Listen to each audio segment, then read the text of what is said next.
अंकित, क्यों आ रहे हैं पापा जी गांव से? तुम्हें पता है हम दोनों वर्किंग हैं। शुभी भी सुबह स्कूल चली जाती है। पूरा दिन घर साफ सुथरा पड़ा रहता है। पापा जी को हमेशा बलगम रहता है। पूरे दिन खांसते और थूकते रहते हैं। और तो और उन्हें सुबह 5 बजे चाय चाहिए, 10 बजे खाना, फिर शाम की चाय। मैं ऑफिस से आकर थक जाती हूँ। कुछ हल्का फुल्का बना लेती हूँ शाम को। उन्हें तो पूरा खाना चाहिए होता है। कैसे मैनेज करूंगी यार? प्लीज। पिछली बार तो मम्मी जी भी आई थी तो उन्होंने सारा काम संभाल लिया था। पर अब मम्मी जी के जाने के बाद मुझसे अकेले किसी की सेवा नहीं होगी। सुन रहे हो या बहरे हो गए हो अंकित? रानी झल्लाते हुए बोली।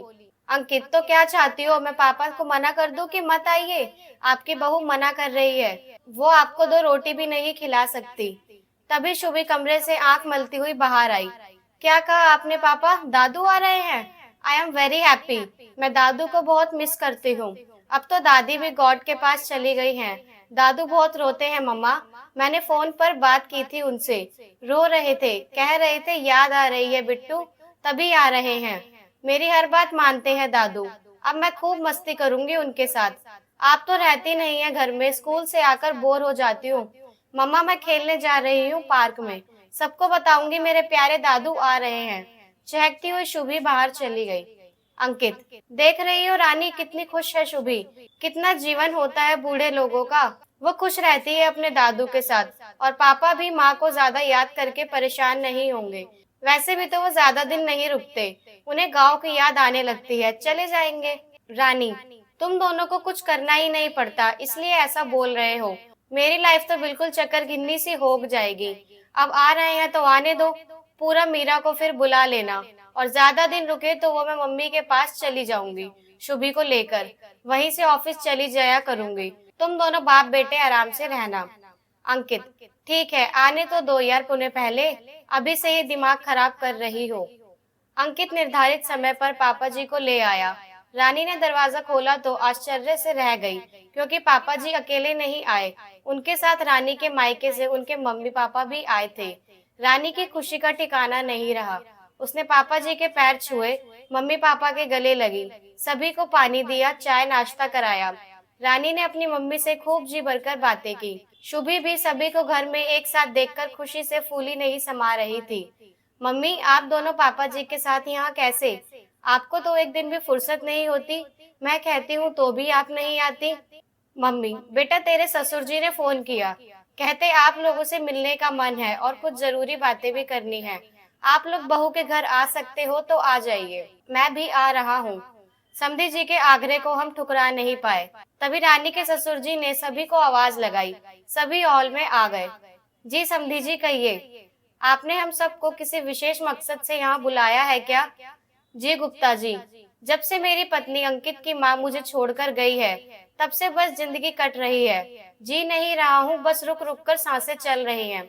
इसलिए अपनी सांसों का मुझे अब कतई भरोसा नहीं कब थम जाए। तभी आप सबको बुलाया। मैं अपनी जमीन जायदाद का बंटवारा करना चाहता हूँ। सबकी मौजूदगी होनी आवश्यक है। पर समधी जी, अंकित तो अकेला है, सब उसी का है आपके बाद। तो बंटवारे की क्या आवश्यकता? हाँ पापा, क्या जरूरत है? जब तक आप हैं संभालिए, फिर मैं देख लूंगा, अंकित बोला। पापा, बेटा वो मैं जानता हूँ, पर कुछ चीजें साफ होना जरूरी है, बस वही बताना है। रानी मन ही मन डर रही थी कि कहीं मुंह बोली ननद को तो पापा जी हिस्सा नहीं देना चाहते। अंकित, जी कहिए फिर पापा। पापा, बात यह है बेटा, जीवन का कोई भरोसा नहीं कि पति पत्नी में कौन पहले दुनिया से विदा हो जाए। इसलिए अगर तू पहले जाता है तो बहू को कोई समस्या ना हो, इसे इधर उधर कोर्ट कचहरी के चक्कर ना काटने पड़े। अकेली औरत को दुनिया बहुत परेशान करती है। इसलिए मैं शहर का ये घर, प्लॉट, खेत बहू के नाम कर रहा हूँ। गांव का घर और जो थोड़ा बहुत है वो तेरे नाम। और तुम दोनों को इस कागज पर भी साइन करने हैं।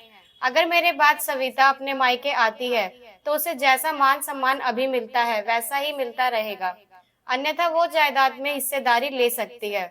बताओ तुम दोनों को मेरा फैसला मंजूर है या नहीं? रानी, जो अपने ससुर जी को गलत समझती थी, आज उनके फैसले को सुन स्तब्ध रह गई थी। बहू के नाम अपनी जायदाद करना बहुत बड़ी बात है। रानी आंखों में आंसू लिए ससुर जी के पैरों में पड़ गई, बोली, पापा जी आप निश्चिंत रहिए, दीदी के मान सम्मान में कोई कमी नहीं आएगी। अगर आप ये बात नहीं भी कहते फिर भी मैं उनके मान सम्मान में कभी कमी नहीं आने देती। अब आप कहीं नहीं जाएंगे, शुभी और हमारे पास ही रहेंगे हमेशा। अंकित ने भी रानी की बात का समर्थन किया। पापा जी भी आंखों में आंसू लिए हाथ की लाठी को किनारे रख दोनों हाथों से रानी को आशीर्वाद देने लगे। कांपती आवाज में बोले, सदा सौभाग्यवती रहो बहू। समधी समधिन ने भी ये दृश्य देख भावुक हो गए।